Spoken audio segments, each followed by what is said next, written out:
Hello, this is Ryan Sliwinski. I just wanted to come in before we started this episode to give you all a massive content warning. We will be discussing rape, sexual abuse, PTSD, and torture in this episode.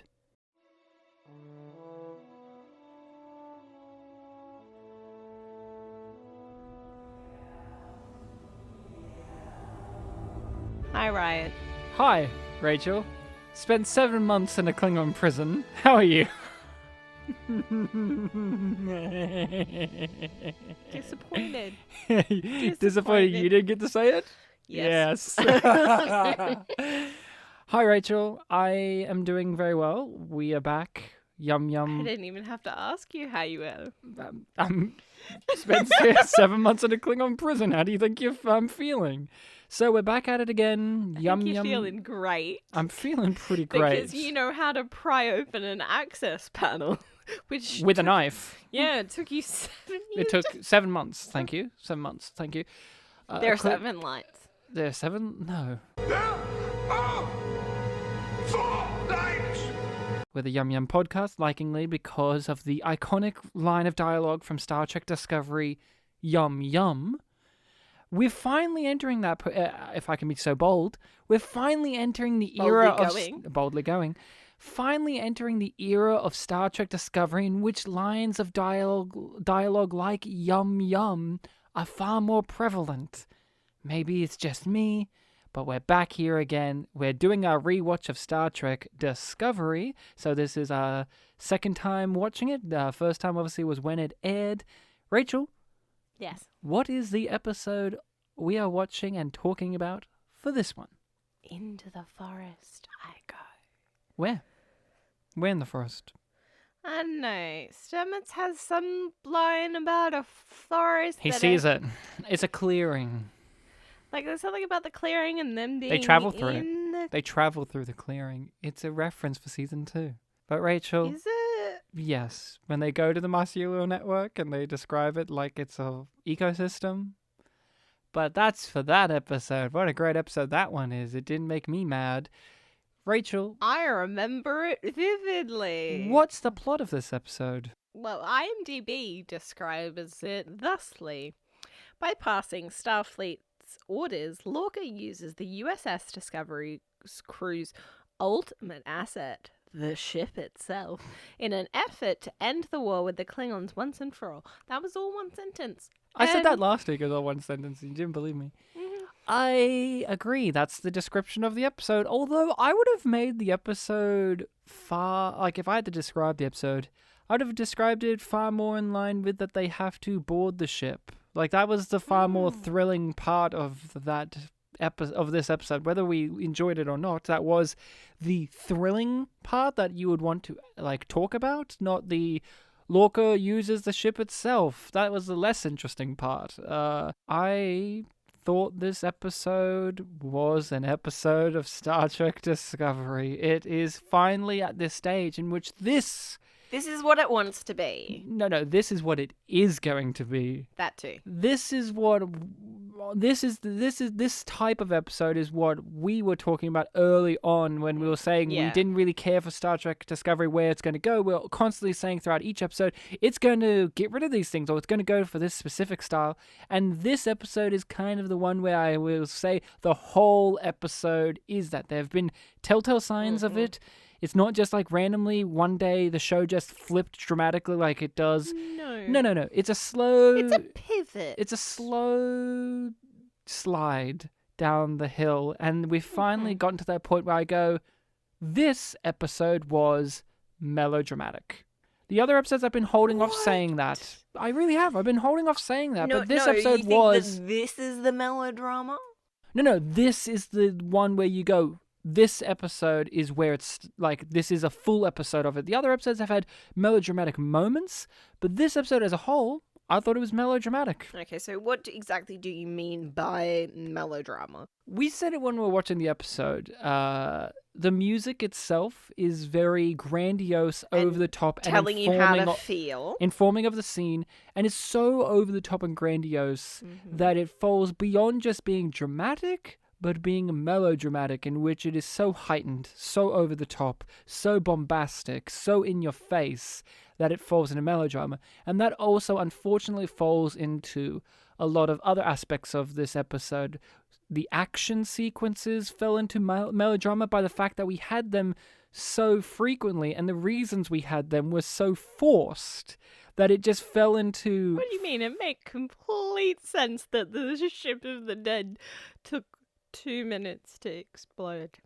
That kind of stuff. And the acting fell into a lot of melodrama. My first piece of critique for the episode was we fell into the melodrama from the very beginning of this episode, which is we have an intense close-up of the Vulcan Admiral guy as a hologram. Mm-hmm. And I was immediately like, whoa, back up. That's really close. Like, I could see his paws.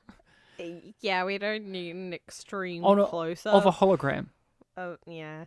It was weird. It's like, and also just because in the last couple of days, with some teaching stuff, I've been looking at what camera angles and shots are and why you choose certain shots. And it's just like, the most basic reason to choose an extreme close-up in particular... Yeah. Or it was somewhere between an extreme close-up and just a regular close-up.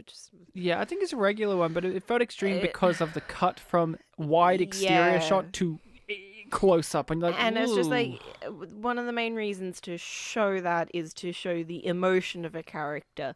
So just without context, getting a close-up of a Vulcan who is expressionless... But he is saying sternly, you need to do your fucking job. Yeah. So it's just odd because it's just like... It's not like it does work, but it would make more sense because we're meant to connect what he's saying to Lorca. So it would make more sense to have a wide where they're both in view. Yeah. Or like Lorca's facing the camera but not the hologram, so he's giving us a clear expression of what he's actually feeling and the frustration against his orders. Like that would have developed the feeling of the scene more than being like, whoa. Vulcan face, Vulcan in my face. I agree, but not fully. I do think that what they did could work. It just is throughout this show we've talked about. There's been a lot of moments where you, the audience, go, "Whoa, that was a weird choice." That not technically wrong, but just a weird choice. But my issue is with this, like you pointed out, it has to do with the flow of those shots. Yes, and like. All of these things can work, but in the context and the purpose of that scene, it doesn't serve. For us personally, it just didn't work. But what I had an issue with the Vulcan scene is, and again, I know Vulcans talk like this, but this is a systemic issue that this episode has and what this show will fall into. He talks in that dramatic voice, and this isn't just in Star Trek Discovery. I will give my orders. This is in a lot of movies and TV shows in which they feel the need to give a scene dramatic heft. They have to talk like this. I am being very serious right now. What I am saying is very stern and very serious. Hello, I am Michael Burnham. I need to be on that ship, Lorca, for I am a tactical and I know that's how Vulcans can talk. Yeah, but it's not just the Vulcans this episode. Like that it process. Is the Klingons, it is the humans, it is how a lot of the characters spoke in this episode, and this is what I mean by melodrama, just down to the vocal performance.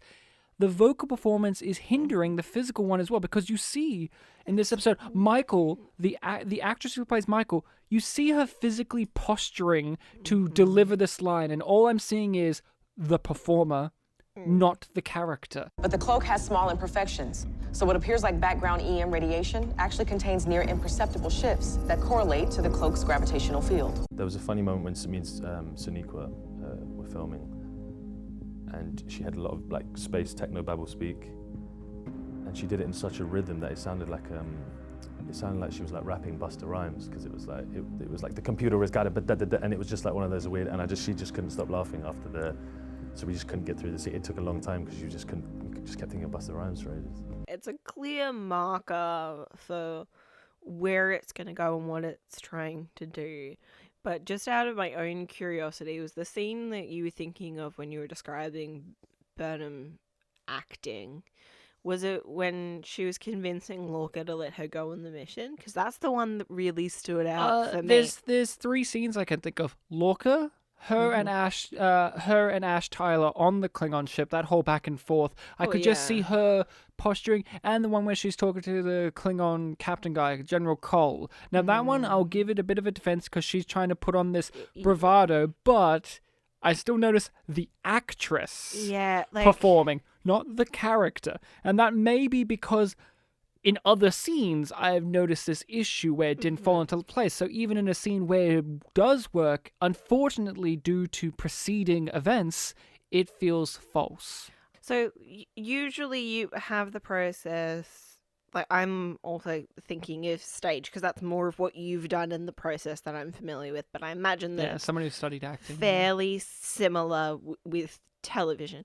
Like you have an ongoing process, but it still feels like they didn't get to that stage where they got to live and express the scenes, because everything just it doesn't feel quite comfortable and lived in this episode, and because it just feels like, okay, that like they've just done the blocking of the scene, and they're like, I can see them thinking about what they're doing and not just the characters being. I feel like I am seeing the actors acting, and I place that on the fact that they haven't had enough time to prepare and time to be familiar with it. Yeah. And the point where I really got angry at it, because I was like, there is the production timeline, I can see it letting down this scene, which is the fight choreography. Between her and Cole? Because, oh my God, that bad. Oh, like, I was just like, she's clearly paused there because they're about to change shots. Like, they didn't do a flow, because like she can't do the next move until they've reset the cameras and it's over there, and she hasn't been told to do anything, so she just chops him in the leg, and then he's fine. They just keep standing there, and then like they move around, but they're not fighting because we don't get the close-up, because that's the wide shot. So they're not actually doing anything while the wide shot is being filmed, because they've only choreographed the shots that are for the close-ups or for the medium shots.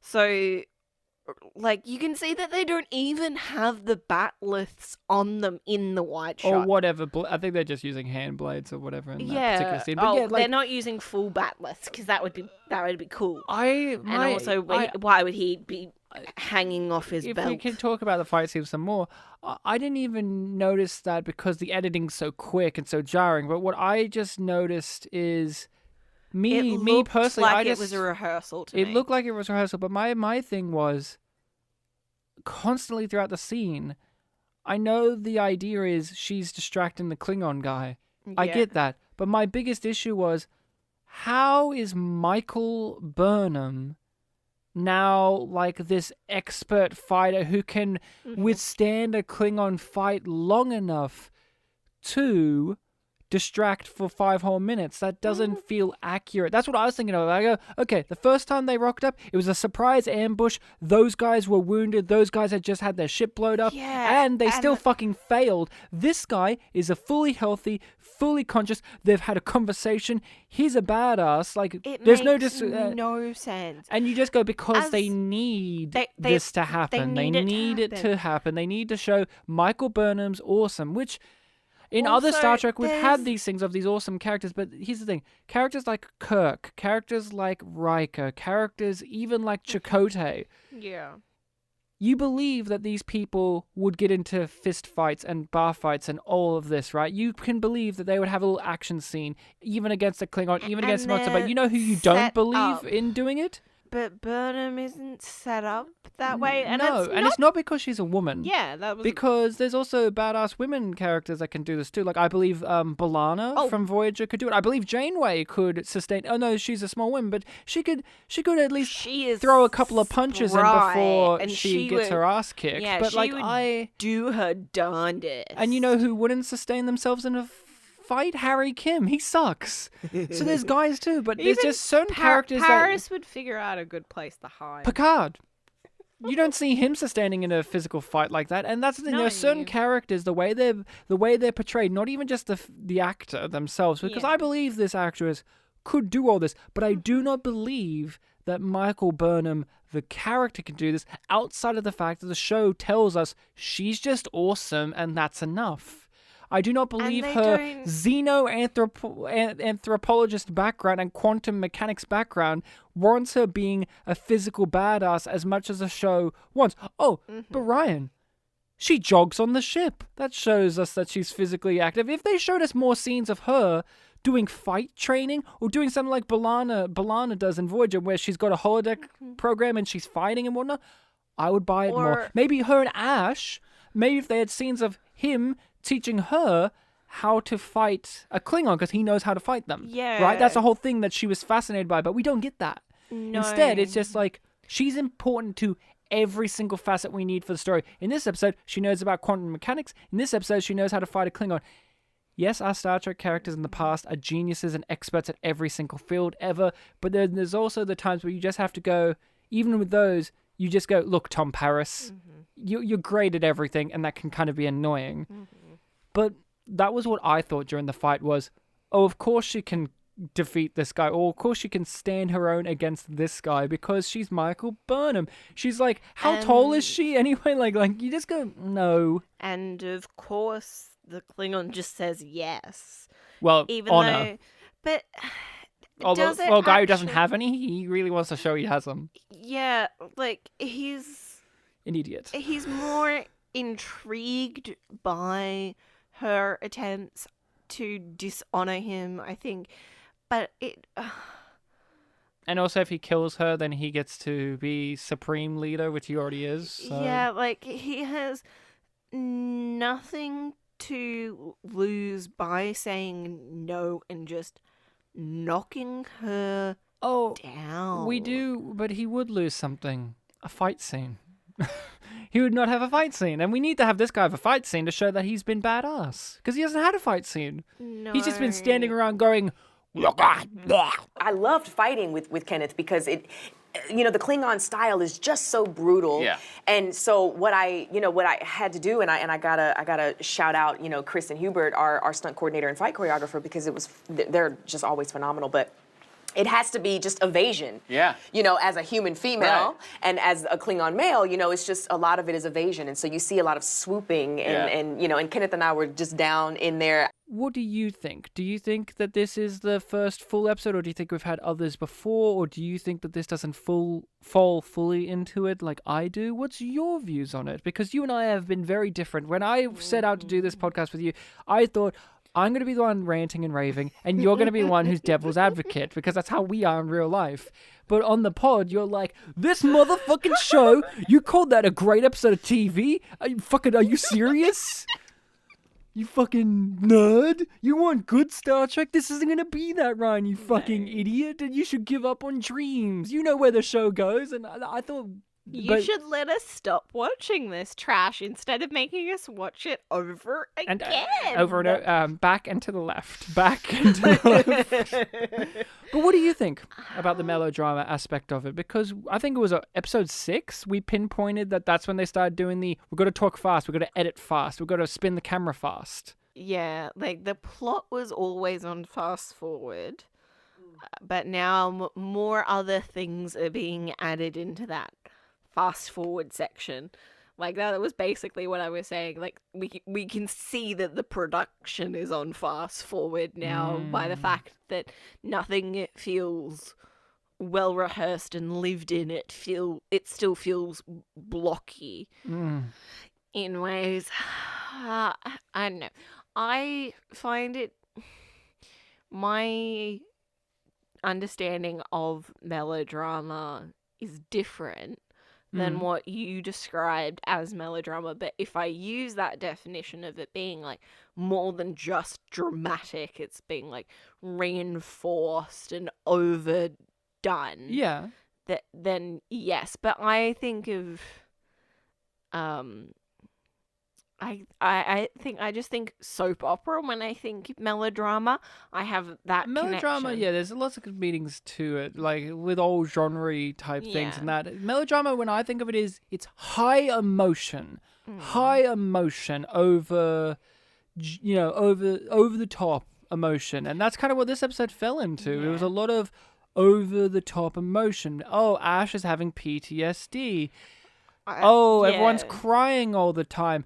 Saru and Michael give each other this knowing, sternful look. But when you actually think about it, why were they giving each other that knowing, sternful look? Like, what was that about? Like, I know what you could say it's about, but in turn of the episode, in the actual episode, why were they doing that? Other than we, the audience, know for melodramatic reasons that, we've closed the chapter on that part of the story where we had the Giorgio stuff, and somehow Saru was like, yep. Maybe if he saw the badge, maybe. That would make more sense, but she destroyed that ship that killed Giorgio. Oh. Yeah, like, she's redeemed herself now. Even though she's already done that? For, like, Saru not to feel like she's a threat, I guess. I don't know. It's hard because a part of what I think of melodrama being is that it is just telling you so hard with everything how to feel in response to a scene. Didn't this episode do that?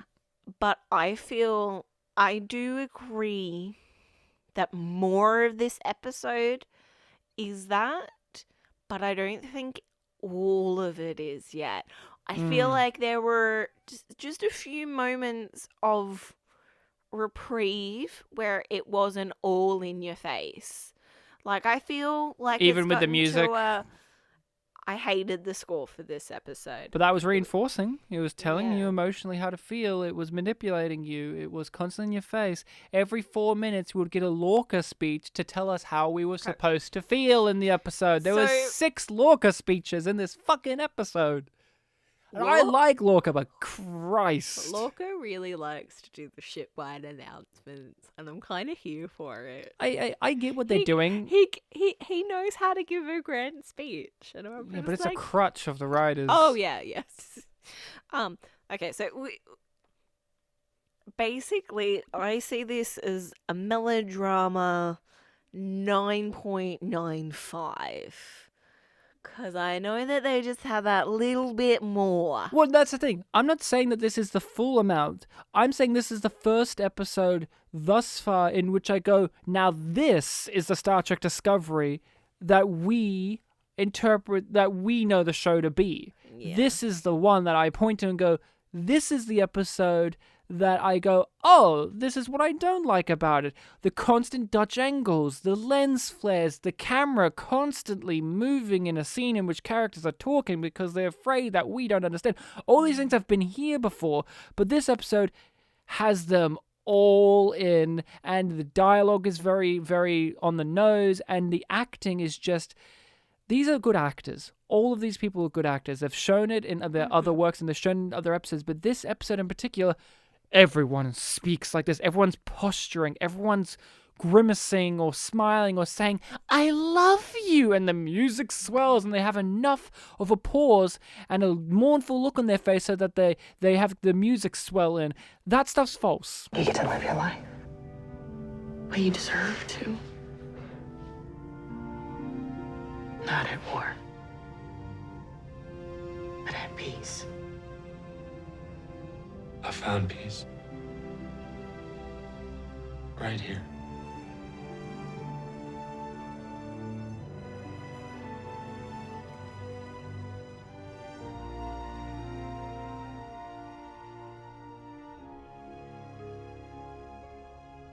We know that it's slowly been building back to this, because this is what we remembered more of it being. And we didn't even remember season 1 being like this necessarily. When we talked about No. season 1 earlier and in our memories, it was more the bad stuff was, fuck yeah, science. Like that It is fucking cool. that corny stuff that felt like they needed to try hard and Klingons being boring. But And, this is a systemic issue that people think, if they don't like season 2, which we didn't, they think, oh, when Alex Kurtzman took over, that's That was when when this it stuff happened. turned. And it's like, no, this stuff's Nah. been slowly building from the beginning of the show. And in this episode, for me, in episode 9 of season 1, this is the blueprint. This is the structure. This is the style that it takes from here on out. No more Harry Mudd episodes. No more Lethe episodes. No more of the one that we watched last week. I mean, even though that one I found boring, that episode at least was a boring away mission. We're not going to get that again. Not really. I know we get our one where they're on the church, the planet with the church on it, and Yeah. but There's that. this feels like this is the episode that they went, oh, this is the show. We're going to do this for the rest of it, and this is what I think of. Yeah, I really do agree that this feels like it's the blueprint for how they went forward. And so this is why I go, I can't say that I hated this episode, but it is just, this is Star Trek Discovery. Now this is Star Trek Discovery. The other episodes that we've talked about, we've had ups and downs and in-betweens, but overall we've been constantly saying it will become a different show. It will become a certain type of show. Here it is. Yeah, part of the credit that especially I have been giving it is that I know that it gets worse. And I think And this part of isn't my e- hesitation to call it full melodrama is that. Yeah. Because I know once they get to the once Red they start Angel. to fully explore the mirror universe in particular, they have no reservations and they don't go back from that. But at the same once- time, in my once they recollection, the go all Mirrorverse in- stuff was fun. Oh yeah. But then they come back. I can see them all. Infinite permutations. It's magnificent. Can we talk about the Klingons? Okay. One of the fascinating things that I have about the Klingons is this season I remembered, oh, that's the Klingon War. And the Klingon War was very dreary and very depressing and very dull and boring and not interesting. Yeah. And It is so fascinating to me now that the Klingon War in this season, outside of the pilot episodes, with the 2 beginning episodes where we had the Klingons start the war. Okay. Since then, we've had 3 encounters that matter, and they didn't even matter. So we had the one in which they stopped those Klingons from destroying that base on that planet, and Lorca came in and shot them all. Then last episode, we had the skirmish at the beginning that we entered halfway through, and they're like the cloaking things that an inconvenience. And then this episode is they've basically ended the conflict. I know that once they come back from the Mirrorverse, the Klingons have fucked up shit. It's the deciding factor.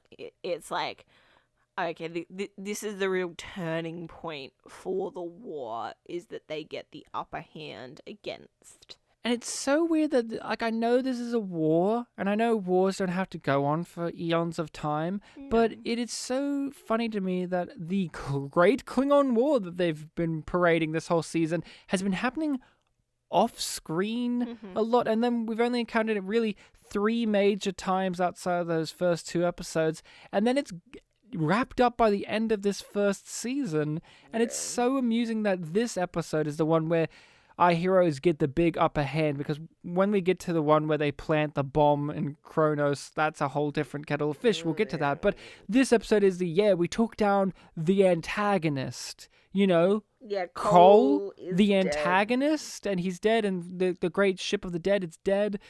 And it's just so funny to me that in my brain, I thought the Klingons had a bigger, wide-ranged impact to this season of the show, but they don't.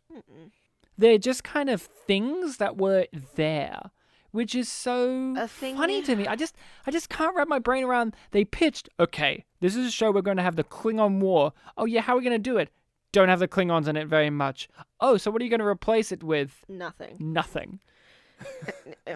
When Lorca says that there are trillions of lives at stake, Mm-hmm.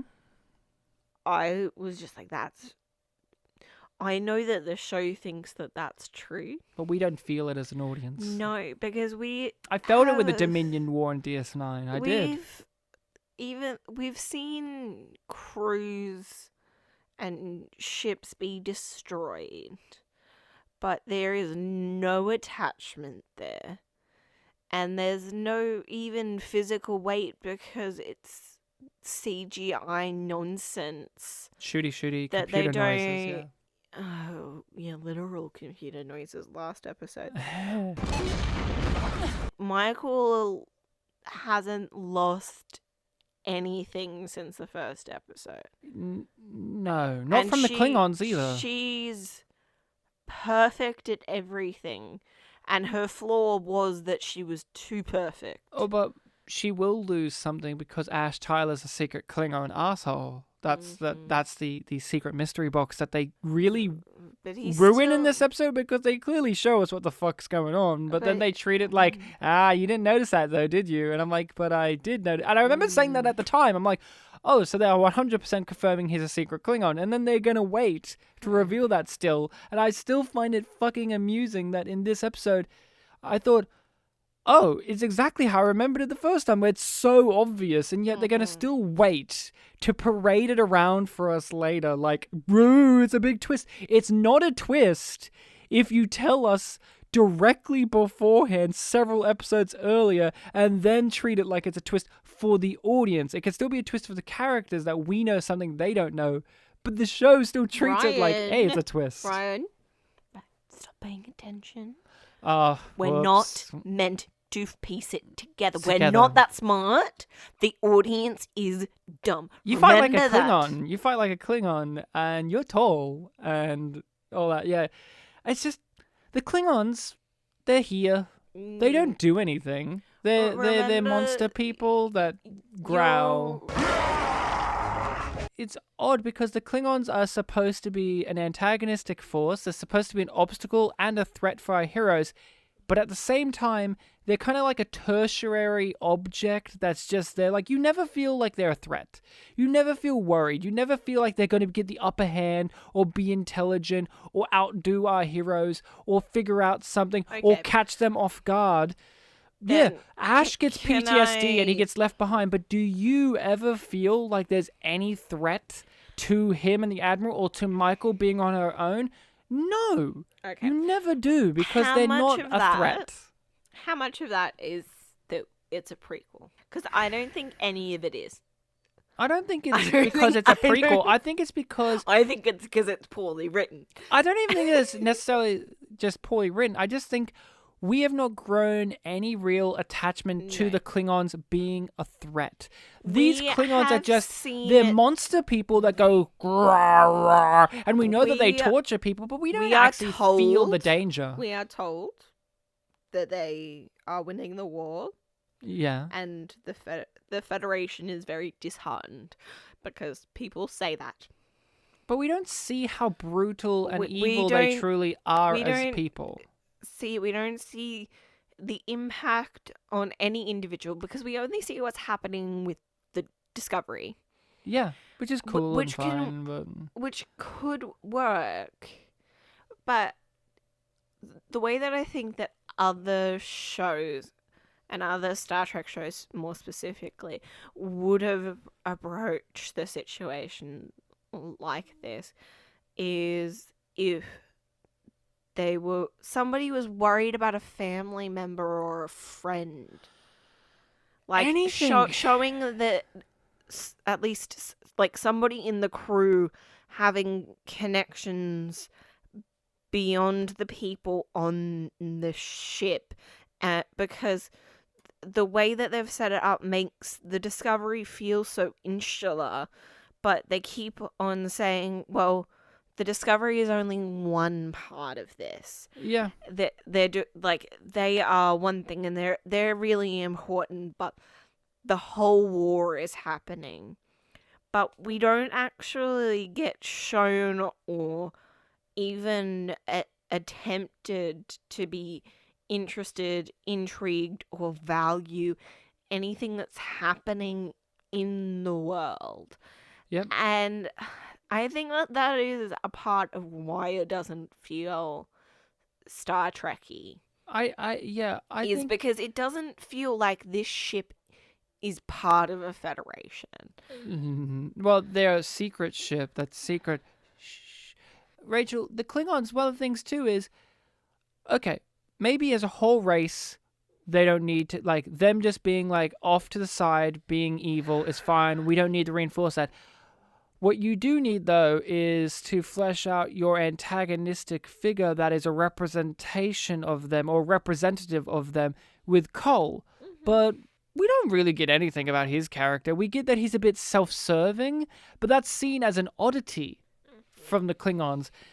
You get the great thing of this in other Star Treks where you get, say, the Romulans are represented by certain Romulan characters, and then sometimes you meet other Romulan characters that aren't the same, and you go, oh, I've been painting them with a broad brush. For instance, in the DS9, you have Gul Dukat. Gul Dukat is a fascinating, complex, interesting villain, and he is a point of view of the bad guys. He's like the head bad guy. He's working with the Cardassians. He's working with these guys. He's working with whatever you feel about all the others, you can at least go, I fucking hate Gul Dukat. Or even you feel sorry for him, or you feel conflicted. You feel something. But in this, you go, what would Cole do that's evil? And how does he justify it other than I want power and that's it? Like in DS9, fucking Gul Dukat will blow up a sun to get what he needs. Yeah. In this, Cole is just a guy. Okay. He's just a guy that's like, yes, I will fight you because the script needs me to. If that proto-matter device had gone off inside the sun, well, the death toll would have been enormous. And your daughter would have been one of the casualties. Zial made her choice. As far as I'm concerned, she is no longer my daughter. You know, Dukat, I thought you'd changed in the last 5 years. I see I was wrong. One man's villain is another man's hero, Captain. You should see the monument they're erecting in my honor at the gateway to the Imperial Plaza. Is that why you sold out your people to the Dominion? For a monument? What I did to make Cardassia strong again. And mark my words, Captain, I succeeded. Oh, and Laurel. Oh, what about Laurel? Ash Tyler's traumatized because Laurel, she's our bad guy. Excuse me. No, she's not, because secretly she's actually a good guy, because actually, no, she's not evil. Ash is, in fact, Vok, and so even her, someone who we should fear, is actually secretly a good person, even though I don't believe that, but she's Mother, and she's going to be good, and she doesn't have a villain redemption arc. She's just been secretly all right the whole time. And so someone like her, who we see Ash Tyler freaking out, you go, what about him? No, you can't do that in the rewatch because we know that's not real. That's a fake memory. That's a perception that isn't accurate. Yeah. And so you can't even go, memory, well, the Ash memory Tyler is real. The context isn't. Fake. Yeah. The context is perceived incorrectly. Yeah. So we're left with Klingons in this episode, but also the episode doesn't want to have Klingons because they want to have them walking around the hallways. And I like the idea of the episode, which is let's board the Klingon ship, plant stuff in there, dodge Klingons, find out secrets, find the Admiral, and then we can fuck them up. It could work, but it doesn't. Again. I didn't hate it, though. This episode didn't make me angry. It was just, I was disappointed. Because I just was noticing the music's informing me, the acting's a bit weird. What was with the makeup, too? I don't know if you noticed this, but everyone was, especially Michael, was very orange. Yeah. And I don't want to, I don't know if it's just that they couldn't figure out for this episode what complexion to do with certain actors. Like, not everyone was orange, but Michael, in particular, was very orange this episode, even before she got on the orange-lit ship. Yeah. But something about the makeup was off. Like, even Saru's makeup was a little bit different, and that's fine because they're constantly tweaking his. Like we said in the early episodes, that he was very pale. Yeah, there wasn't enough definition in his Color head divots as well in that particular episode. So, I'm sure that this is a deliberate decision, but I also don't really get it, which is why they always make them so sweaty when they're on the Klingon ship. Well, yeah, they do Like, show dripping. They show with that they have sweat. internal heating in there because we see a shot in which we see the heat waves coming off the floor of the ship. But I guess Klingons are reptiles because they have scales and they must need heat because they're lizards. I guess is what they think. Am I wrong? Maybe that's the reason. Maybe they think they're reptiles. Guess like I was They have completely open to there being a genuine reason. I think it's that they think And that. I think that's about as fucking dumb as I thought it was. I think the gonna writers be. think that they're reptiles. Yeah. Because they have scales and they have fucking, I don't know. Yeah. I'd love to see Laurel's bedroom, but she has just a giant heat rock on there and she just like spreads out. Fucking bitches. Cardassians are the lizards, idiots. Yes. Fucking dum-dums, the ones with the spoons on their faces. So when I got to designing, and again, these were supposedly cold people. So I used a lizard as in my inspiration for it. Hence the way the nose came down. There was an upper lip. There was a little chin piece coming out of the ear here, down the jawline. There was a lizard-like thing. I did appreciate that this episode didn't have so many stories spinning on so many plates. It seemed fairly simple. Get on ship, get thing done, blow them up, mission accomplished. You had obviously some narrative threads that are going to run through. Line, yeah. You had some narrative threads like Lorca's secret plan. Paul is connected to that. Hugh's connected to that. Michael's connected to that. Like, all it was fine in this episode. It wasn't trying to do anything thematic. And it wasn't overbearing. No. In that regard. In the, how many plots are happening right now? And I wish they would focus on this one. In this episode, it focused on what it needed to, which was get on the Klingon ship and fuck them up. There is another thing that we need to discuss about the Klingons. You gonna make me say it? Yeah. Why are you gonna make me say it? Is it because I have them? Yeah. Klingon titties. And Klingon nipples. As a child, I always wanted to see Klingon titties. When I saw those boob windows on Lursa and Betor, I wanted Klingon titties. And finally, Star Trek Discovery, the show for a new enlightened age, a show that says we're here for representation, a show that says we're woke, a show that says we love strong female characters, a show that says we are the next generation of Star Trek, has finally delivered onto us Star Trek's greatest need: nipples and titties. And not just any titties, but those of a Klingon. Klingon titties for you, young children. You're not going to be like Ryan. You're not going to be like the children of the 1960s wanting to see nipples and not being able to. You finally get to see Klingon titties. Huzzah! So, Lorca, I really enjoyed his part in the episode in which he gave 15 speeches. What else do we have to say about Klingon titties? I mean, why did they put them in here? And it's just really funny. Like, what I just said, it is funny, isn't it? Like, there's no reaction I can give to it other than it's really funny that this show that parades itself around as where this woke show. Necessary. We just needed to say that they did it. They did it.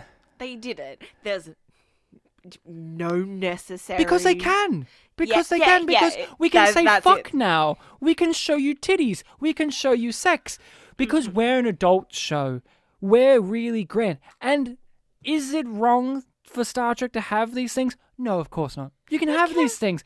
But Star Trek Discovery presents it could be done well. Star Trek Discovery presents it more often than not. In our opinion. It's like the intense close-up at the beginning. Could be done well, but more often than not, you get thrown off, going, whoa, okay, we're presenting this now. The big problem with the titties in this episode is the ending of this episode's fucking garbage, because there comes a point where you go, and that's the end now. But no. We have to have the other 5 endings.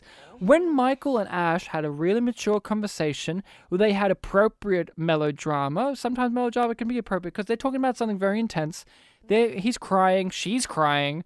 And They hug, and it's been building, and it's a very mature conversation to be had, and I will talk about my issues with that, but it's a mature conversation to be had. They hug, they embrace, and it's really sweet and tender, and we leave on a high note. And they pan out, and it's like, that's the end. No, it's not. We've got to have the Lorca stuff. We've got to have the Hugh stuff. We've got to have the Paul stuff. We've got to have more. I thought it was going to end even before that scene with the 2 of them. I thought it was going to end on the bridge with it blowing up. And then I was just like, no, wait, it hasn't been long enough. And I remember there's going to be more to this. And I remembered that they had to do the flip to the alternative universe in this episode. But and that's... Star Trek Discovery has done this a couple of times, not too often, but there are points where you go and end the episode here. But no, we got to keep going because we got to have all the... It's like the Lethe episode where you go and end it here, and then it's like, no, we've got more. And sometimes more is less, and less is more. And this episode, I felt like they needed to end it there, but no. We've got to set up the alternative universe stuff. We've got to do this. We've got to do that. We've got to have this. We've got to have that. And all that stuff is... It's necessary, but it also feels like leftovers. It felt like we're not okay, this is the part now, the epilogue, in which we now have to serve the overarching series plot instead of what was happening within the episode. And it was manipulative, and it really undercut the scene with Ash Tyler.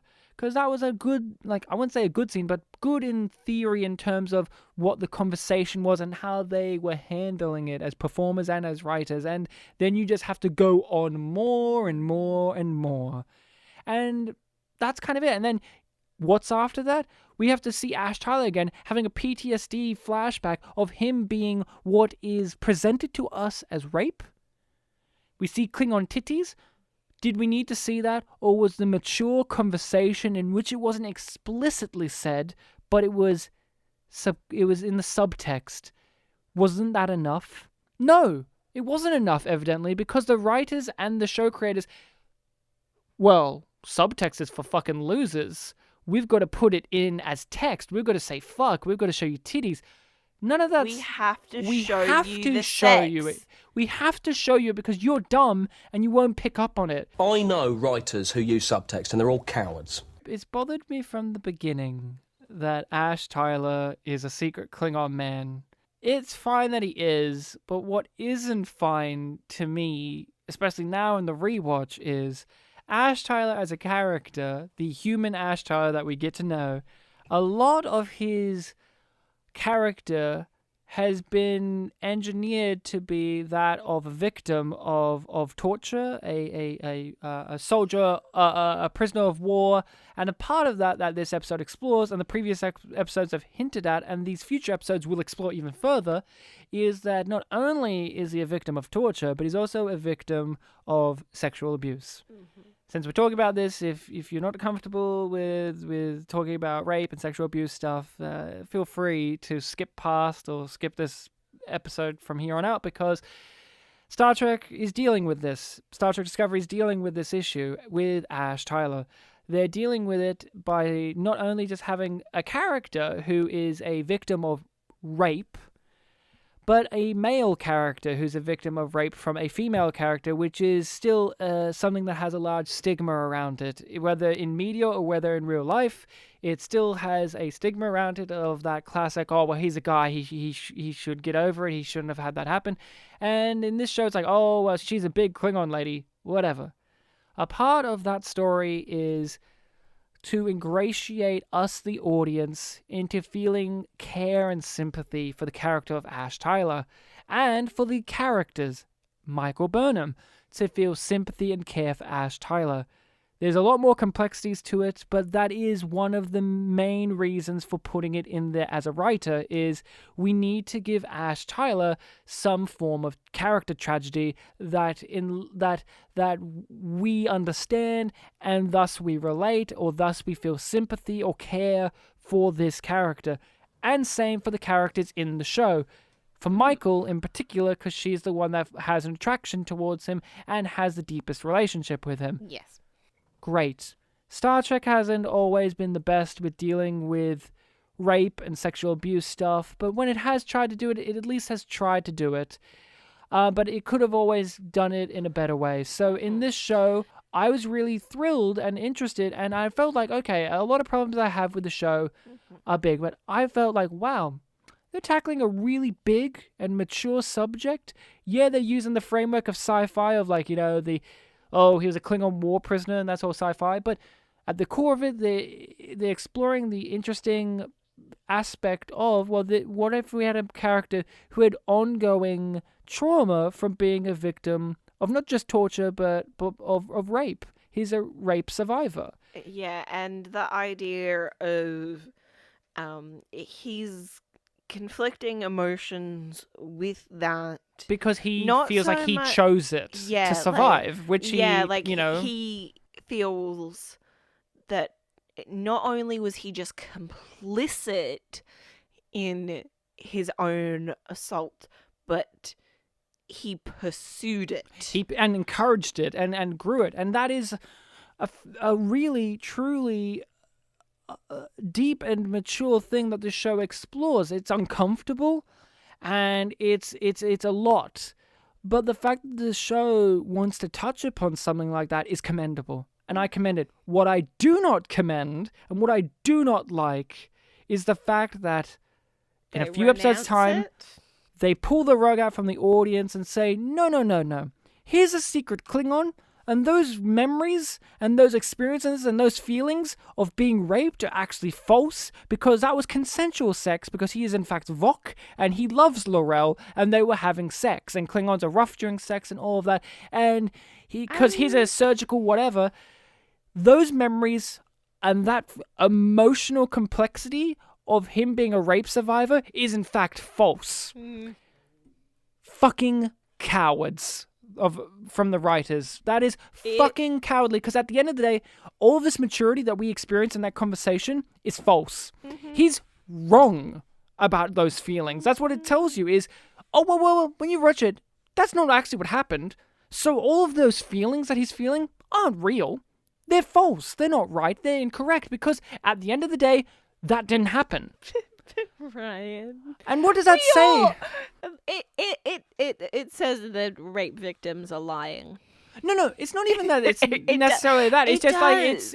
Well, for me, it's not even saying that rape victims are lies. It's saying we, the writers, are okay with dangling rape and sexual abuse and all the complexities of that as a tool of manipulation in our writing. Yeah. That's what it feels more to me. Less so with rape victims are lies, more that we, the writers, are perfectly okay with using this very touchy topic, this very sensitive topic, the one that not only is it sensitive because it's rape, but we even double it with it's a male character who's been raped by a woman, which we already know has a stigma towards it, and has already been, like, in media hasn't been handled very well, and whatever. Not only are we going to do that, but then we're going to say, hey, it's a lie, and we just did it so that you, the audience, can feel a gut punch later. Dude, the gut punch was that. When I think of Ash Tyler, all I think of is a liar. I don't care about his character in season 2. I don't care about his character at all. I don't find him that interesting. But this was an interesting idea. This was an interesting and mature idea. Star Trek should always be tackling these tough topics in a mature fashion, or even a campy fashion, but something like this is not something that I associate Star Trek exploring heavily. So it was really eye-opening to see it. And at the end of the day, it's a lie. It was there for the writers to manipulate us, the audience, and the characters within the show, but more importantly, us, the audience, to have feelings for this character. It wasn't there to have a mature dialogue. It wasn't there to explore a very sensitive topic. It was there to manipulate us, the audience, for feeling for a character, so that way, when they do their dramatic twist that he's a secret bad guy, it's more dramatic. Fucking cow. I said this to my co-host of my other podcast. I said it's fucking evil, in all honesty. Because it infuriates me so fucking much that the show wants to wave its hands in the air and go, we're really mature. We've got these gay characters that we don't do anything with. We've got these strong female characters and we think strong female... this episode, They love each other. We've got these strong female characters and we think strong female characters means boring and all of that. And then they wave their hands in the air with all these other things, and this is still in the modern Star Trek. I'm still disappointed in old school Star Trek when they fuck up on these things, but there's always that thing of, well, it was the 90s, or well, it was the 60s. It's disappointing to say... This was 2017, right? Well, it was 2017. That was 3 years ago. It's disappointing. It's disappointing that we can still fuck up like this, because this isn't We weren't woke back then. And from this point on, like, I don't have any care for Ash Tyler. Like, I didn't care for him, but, like, how can I care for him? I don't give a shit about their romance. I don't give a shit about any of that. And this twist lie and this scene in this episode, it falls false on the rewatch because you just know it's a fucking lie. Yeah. You know it's just the writers manipulating the audience. The writers say in this show, we're okay with using rape as a tool of manipulation. Not as a road of discussion, a road of thought, or anything constructive. We're okay with doing it to fuck with your emotions as an audience member. Nothing else. And hasn't rape been used enough like that in shows? Yeah. And movies? It does feel like an evil power move on behalf of the writers for them to use it in this way, because they could have used it well, in a way that was interesting and in a way that gives representation to an idea that is often negated or just not explored or explored poorly in media. Yeah. They could have done that. Yeah. But they choose not to. And it's not like they could have changed it. It's presented as rape, and that is a bold move in itself. Mm-hmm. Hey, the audience, we're going to show you on-screen rape. Is a bold power move in itself. Yep. And then we are going to say, no, actually, he remembered it wrong. He's been thinking that he's a sexual assault victim. He's not actually. He got it wrong. He didn't remember the details right, which is... His emotions are wrong about it, actually, because he got the details wrong. Destructive message. And is an example of the way that, like, we've made fun of the writers not caring and not thinking about things. But this has such a visceral power that it really does feel evil. We can... Hey, guys. Our lead character is a black woman. Mm-hmm. We've got all the women are powerful ladies. We've got gay characters. So we've earned our brownie points so that we can do this rape story incorrectly, right? We've earned our brownie points so that we can do a bury your gays earnestly, right?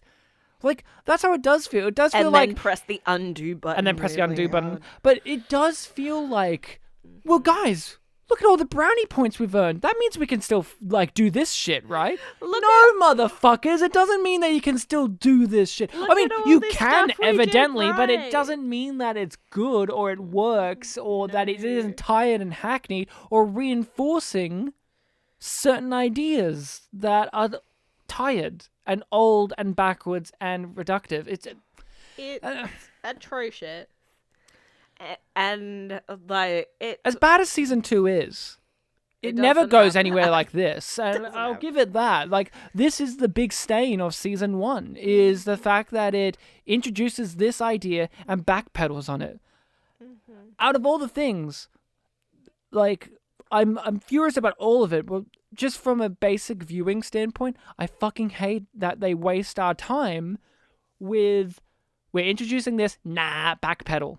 It feels like they wanted to do it, but then they didn't actually. We could go on for ages about it, but do you want to do the Huda? Because what can one say? It's time for the Huda. I hear the Huda. Yay, the Huda. Like, I'm furious, but what else can we say about Ash Tyler stuff other than it's fucking disappointing and it's fucking disgusting, and it is, from our standpoint, evil. And we're not experts. We're not like experts on the discussion and the handling of sexual assault and rape and all that in a story. I'm sure that there's plenty of other Star Trek podcasts in which there are people that talk about that and they could describe how this works or not. But from a standpoint of just as us, as people, as viewers, as just ourselves, this is what we get from it. And the show has enough from our standpoint that this is what we're supposed to get from it. We just love it because we were able to see a sort of role reversal with a man admitting, to a woman that he had been sexually abused, and needing that comfort and empathy. And we were both reveling in the opportunity to do that. Yeah, it is. You guys are doing a lot of things that you feel like should have been done a long time ago, but we're finally getting around to it on Star Trek. We're finally catching up to 2017. It's something that I promise you that there are repercussions for that, and I think part of Laurel's sort of flaw, as it were, was what I keep coming back to. She didn't realize exactly how much of a ramification that would have on the psychology of this identity that she found. You were too good at your job, Laurel. Well, too good at struggle is real. Laying identities over identities. We were both reveling in the opportunity We're to do that. finally catching up to 2017. There are repercussions for that. I was gonna bring up how, you seem very adamant that Lorca is doing this deliberately and he's had a plan from the start. Oh, yeah, you want to talk about Lorca's secret I want to go home plan? Yeah, because I don't see it so much as that. I don't see that as him being so straightforward about it. I see him more as being opportunistic. I think once he found out about the mycelial network, or once he found out about his spore jumping technique, he was like, that's it. And that was before the show started. Yeah. Not before the show started, but before the Discovery plot started. Yeah, before that happened. Before we join up with that crew. Yeah. That I see him more as being opportunistic in the way of, I do agree that he would have pursued this as an assignment. Yeah. Because we accept that at that point it's the Mirrorverse version of him. Hopefully we'll get some more clarification on the timeline of that in the next couple of episodes. Yeah. Who knows? Not holding my breath for that. But I think that he would have stayed longer if Stamets hadn't said, I'll only do one more jump. I don't think so. Because he knows once he goes back that they're going to take away his position because Admiral Cornwell's back. And he has that reaction of, we're going to give you this medal. And he goes, he knows that they're going to remove him. Senses a trap. Yeah. And I don't believe because Paul wants to... I think he's like, well, this was it. We've got to use the jumps... We got to use this, and this is the time. This is it. Opportunistic in that regard, but I think it wasn't just because of Stamets. I think because he knows that he's going to be taken away. I don't think he had the roadmap set out as much as you were kind of talking about it. I feel like he knew he needed a certain amount of jumps to figure out how to get back into his universe, though. I want to get home, and I want to be able to use this. So what can I do? And I think he is expertly manipulating Stamets in and this every episode. character throughout the series. In particular Stamets, because convincing him to do the jumps in the first place and make it more his idea that he's accepting it and that it's in his personality and in his goals, and he's playing up to the fact that Stamets is with you. He plays up to the fact that Stamets is not just a scientist but an explorer. That's what he's playing into this episode. He's like, you want to explore? This will help us explore. This is why you said yes to being on Discovery. Remember that plot thing that we introduced earlier on? I'm bringing it back. I know what drives you, Lieutenant. You're not just a scientist. You're an explorer. You could have stayed in a lab on Earth, but you chose to go where no one has gone before. Is it time for Hudar? Hudar, he was here, and he smiled a lot, and he frowned a lot, and he looked sad, and he got kissed, and he spoke a few lines of dialogue, and he was concerned. 3 scenes? I think he was in more scenes, but he was sprinkled out the episode, and he was looking concerned, and he looked concerned, and he was concerned, and he loves Paul. Medbay. Engineering room. First jump with the cuff, and then he's sprinkled. They do return to that scene when that they intercut scenes with the bridge. So he is sprinkled out the whole episode. It's 3 main points with the jump sequence and then the final jump. The biggest thing that I think I learned from this episode about Hugh is, and I do not remember if this is contradicted in early episodes, but he seems stunned that Paul says out loud, "I love you." Yeah. He reacts as an actor as if that's a surprise. And he hasn't said it before. Right? But I think that's not, that wouldn't be right though, right? That I got. I swear that they said I love you before, but maybe I'm wrong. I don't think so. And we haven't got, that's the first on-screen kiss as well. I'm pretty sure. I'll take your word for it. Because they brush their teeth together, which is intimate, but they do not really touch each other at all. Oh my god, that would be too much. They got to social distance. He's a doctor after all. But that's the biggest thing. And I don't even know if they were meaning to do that. It felt like, what's that conveying? Because we get it, Paul's crabby. But yeah, so I was like... But Paul's whole thing in the magic Harry Mudd one was he was disappointed. He was saddened to hear that Michael's never experienced love. Yeah.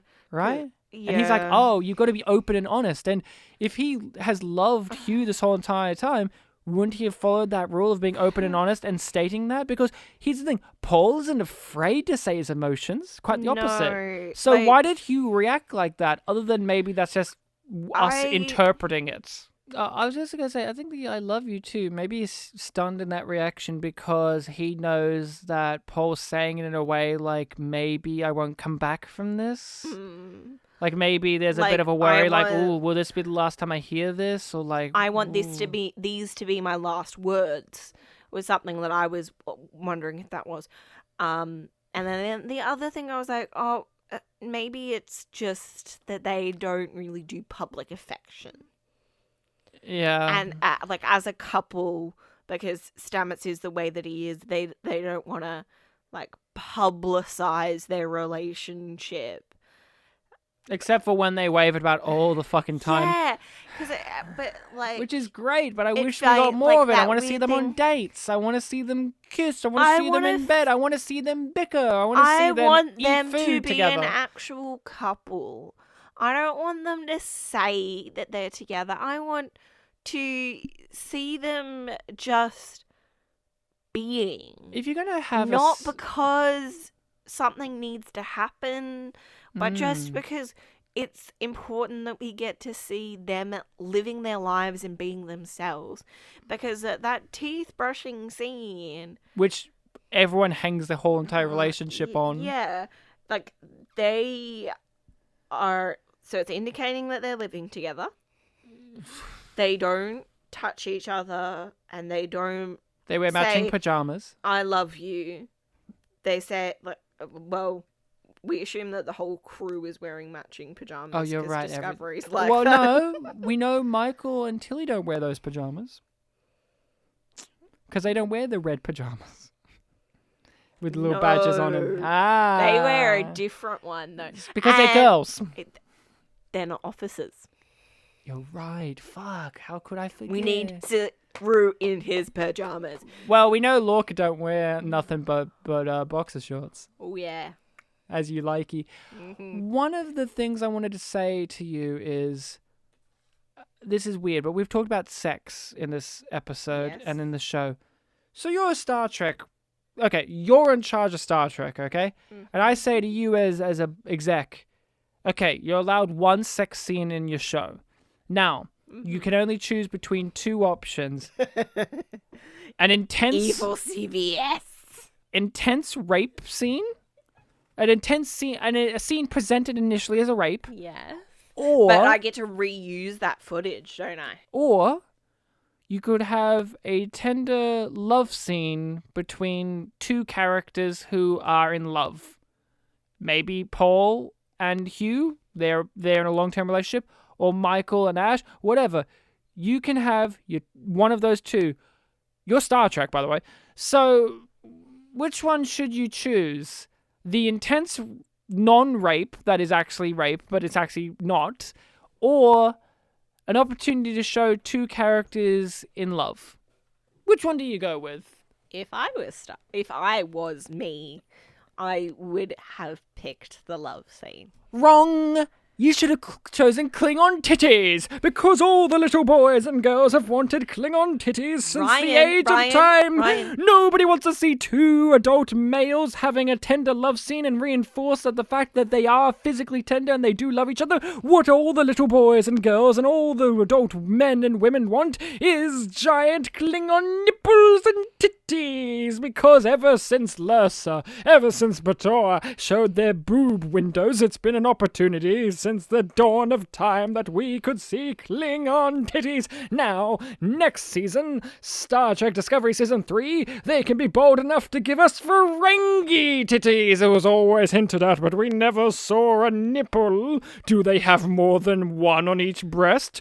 Are they in fact gilled? Who knows? Season 3, present us the Ferengi titties. Hashtag Ferengi titties.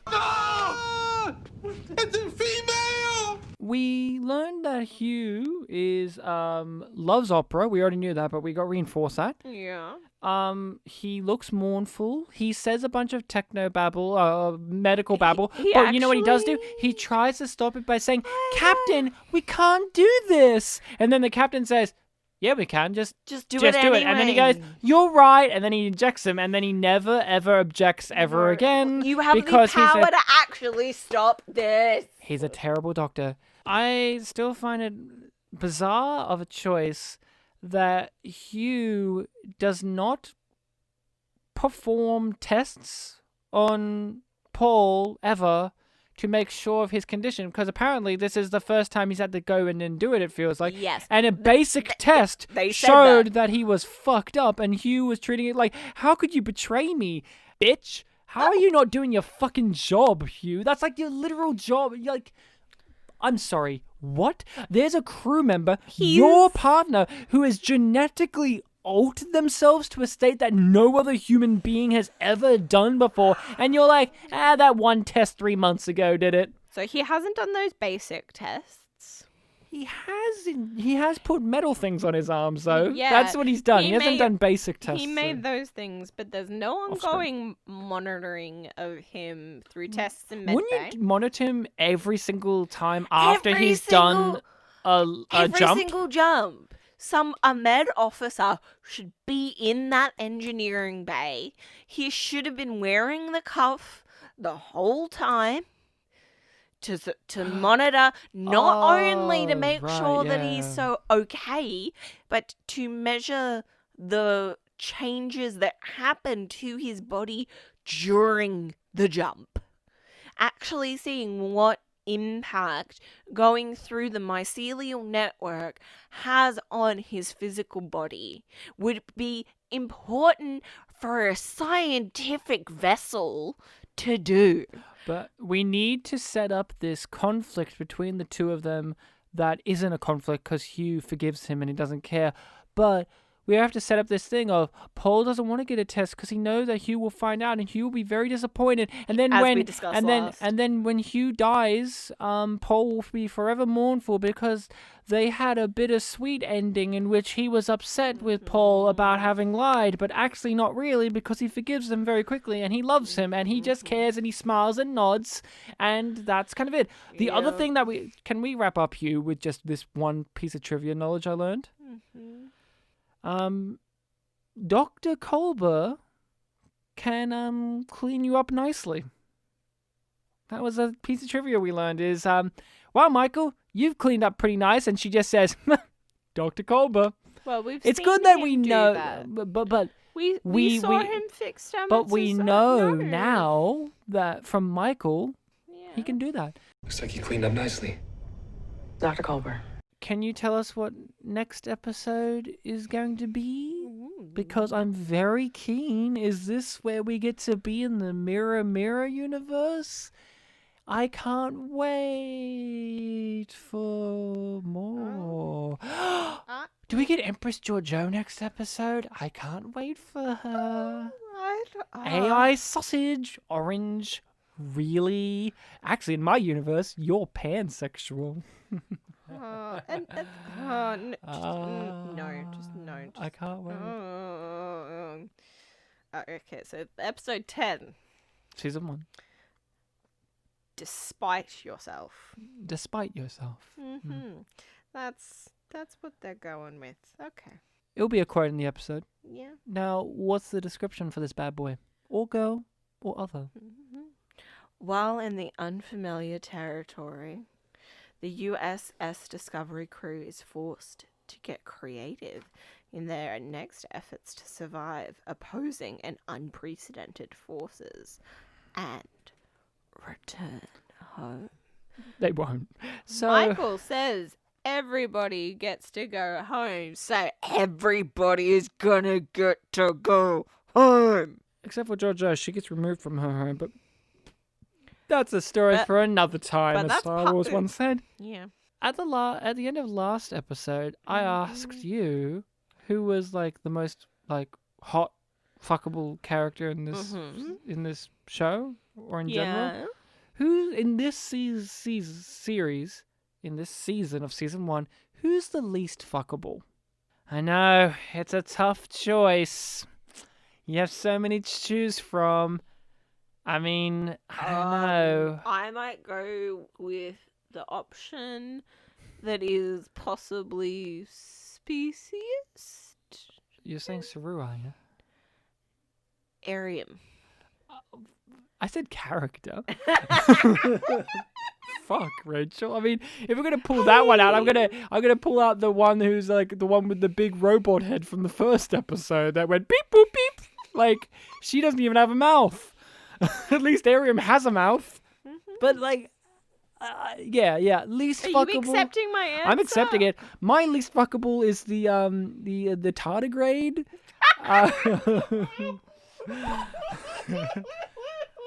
I just don't want to get ripped, you know? Just don't want to get ripped. I mean, I want to get ripped like fit, but I don't want to get ripped with claws. That's probably my answer. So for you people still listening out there, you could find us. More of a character than Robot Lady. I was right. They Robot Lady, boop beep. Listening out there, you people, we are on the social medias, Facebook, Twitter, Instagram. We have a Reddit. Just look up YumYumPod for all of those and you shall find us, or YumYumPodcast. Feel free to rate and review us on all the podcatchers available. Give us a 5-star review for how much Rachel laughs in the background while I try and do these things. It'll be a lot. We also have a Patreon where we have special bonus things in which we talk further about our thoughts on other episodes of Star Trek from other series. We talk about the movies. We talk about other TV shows as well, just general thoughts. So if you want to hear us talk about, say, something like, I don't know, maybe Doctor Who or Babylon 5 or other sci-fi shows or just other shows in general. We have our Patreon, YumYumPodcast. All of these things will be in the link in the description. All these links and addresses, all that in the description. And if you want to email us with your thoughts, your concerns, and your views of what we've said or of Star Trek Discovery, email us at yumyumpod@gmail.com. yumyumpod@gmail.com. Rachel, do you want to leave us on any wise words of yum wisdom? Can I switch my answer to somebody fucking the tardigrade now? You want to switch the whole thing to who would fuck the tardigrade? Is that it? Good question. Who would fuck the tardigrade? Who's your answer? Is this what you were saying? No, I mean, like, can I switch? I could get one sex scene. Can I get somebody fucking the tardigrade? Okay, who would fuck the tardigrade? My answer is Landry. She got fucked up by the tardigrade, so she should be able to fuck the tardigrade. Maybe the evil version of Landry? Evil version of Landry. Fucking Ripper. Pegging. Pegging. That's exactly where I was going to go. We're on the same page on this one, Rachel. So until... We're in tune, baby. We're in tune. So until next time, remember, pegging, yum yum.